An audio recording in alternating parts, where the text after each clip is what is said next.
और इस बीच एक बड़ी खबर आ रही है। एबीपी गंगा पर पूर्व एमएलसी यशवंत सिंह एक्सक्लूसिव जुड़े। आजमगढ़ से निर्दलीय जीते विक्रांत सिंह रीसू के पिता हैं।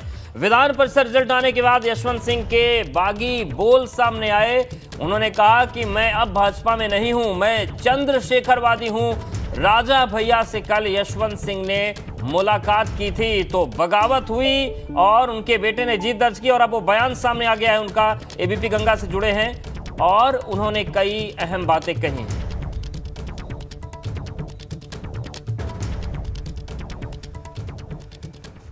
तो ये महत्वपूर्ण बयान, और इस वक्त आप हमारे साथ हमारे UP bureau chief Viresh Pandey हैं और उनके साथ मौजूद हैं यशवंत सिंह, जिन्होंने ये बात कही है एबीपी गंगा से।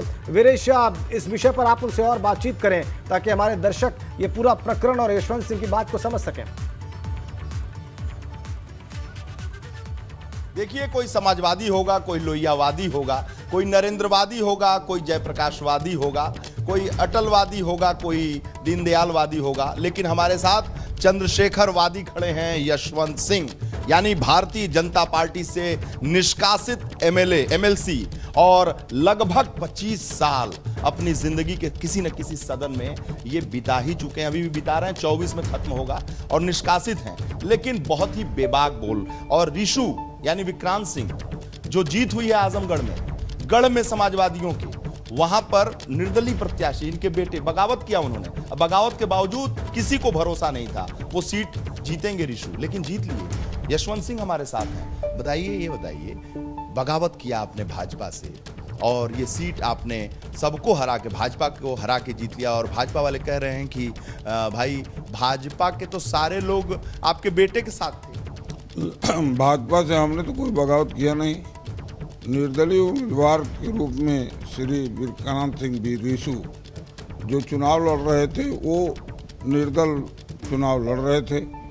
वह समाजवादी पार्टी के जिला पंचायत के सदस्य आजमगढ़ में थे, 10,000 वोटों से चुनाव जीते थे और वह भारतीय जनता पार्टी में शामिल हुए थे।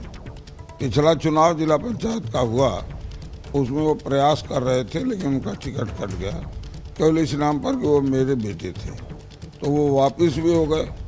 फिर वो कोशिश कर रहे थे, हमसे भी कहे उनके शुभचिंतक, उनके समर्थक कि आप भी भारतीय जनता पार्टी के नेताओं से कह दीजिए। हमने साफ मना कर दिया, क्योंकि हम लोग वास्तव में चंद्रशेखर जी के अनुयायी हैं और आज भी वही हम लोगों के आदर्श हैं। मैंने कहा कि मैं किस नेता से कहूँगा कि मेरे बेटे को आप टिकट दे दीजिए। मैंने किसी से कोई बात नहीं किया और वो टिकट नहीं मिला तो वो चुनाव लड़ रहे थे। हाँ, ये बात सही है कि मैंने उनको मना भी नहीं किया, और किसी लड़के को कोई मना नहीं करना चाहिए जो राजनीति करना चाहे या कोई बिजनेस करना चाहे, सिवाय इसके कि वो कोई अपराध और गलत काम करे तो उसे ज़रूर रोकना चाहिए।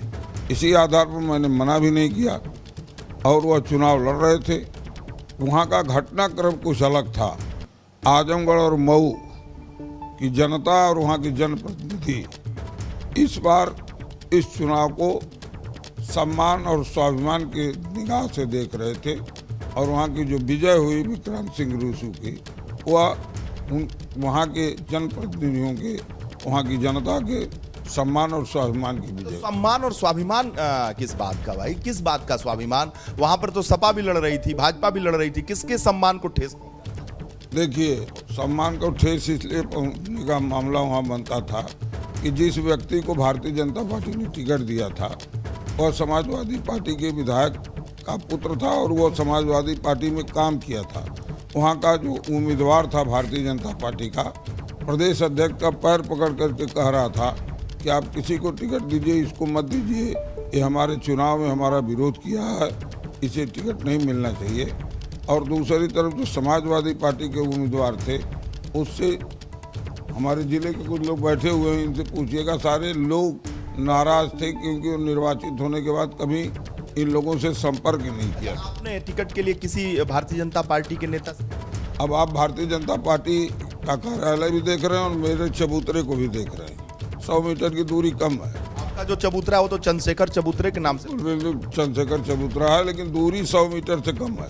भारतीय जनता पार्टी के कार्यालय में मैं इस दौरान कभी प्रवेश भी नहीं किया था, और कोई छोटा से बड़ा कार्यकर्ता बता भी नहीं सकता है कि मैंने कोई टिकट के संदर्भ में किसी योगी जी से टिकट नहीं मांगा आपने? योगी जी को तो सुनते हैं कि आप बहुत करीबी हैं, योगी जी बहुत आपको मानते हैं। देखिए, करीबी और दूरी तो हमारी राजनीति करते की स्थिति में कोई बचा नहीं है प्रदेश में जो करीबी और दूरी की संख्या में न आवे। मैं पसंद करता हूं योगी आदित्यनाथ जी को, उनकी ईमानदारी के लिए, उनके राष्ट्र प्रेम के लिए। और मैंने सीट भी अपनी छोड़ी थी तो योगी जी के इन्हीं गुणों के आधार पर छोड़ी थी। मेरे लिए आज भी बहुत अच्छे लगते हैं योगी जी, मुझे योगी जी कोई बुरा नहीं लगते। लेकिन यह भी सच है कि मेरी उनसे कोई वार्ता नहीं हुई और पूरे चुनाव के दौरान या चुनाव से पहले इस संबंध में किसी पार्टी के किसी नेता से कोई बात नहीं। आप भाजपा में रहते हुए भी चंद्रशेखरवादी थे? मैं तो चंद्रशेखरवादी बहुजन समाज में था तब भी था, समाजवादी पार्टी में था तब भी था, भारतीय जनता पार्टी में हूँ तो अब भी हूँ। नरेंद्र मोदीवादी नहीं, अटलवादी नहीं, जनसंघवादी नहीं, श्यामा प्रसाद मुखर्जीवादी नहीं, योगीवादी नहीं, चंद्रशेखरवादी, तब भी भारतीय जनता पार्टी आपको पचा रही है। आप देखते नहीं हैं, हमारी किताब का विमोचन उत्तर प्रदेश के मुख्यमंत्री करते हैं और जितना लंबा भाषण मुख्यमंत्री योगी आदित्यनाथ करते हैं उतना आदरणीय मुलायम सिंह यादव और अखिलेश यादव भी नहीं करते थे। चंद्रशेखरवादी रहते हुए भारतीय जनता पार्टी ने एडजस्ट कर लिया। आपको पता होना चाहिए कि चंद्रशेखर जी के विचार अच्छे थे तभी तो हमारे वो आदर्श हैं।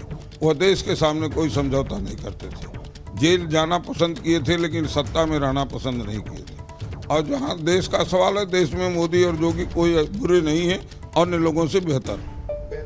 आपसे तो कल राजा भैया भी मिलने आए। राजा भैया से हमारे संबंध हैं, इसको तो आप जानते हैं ना।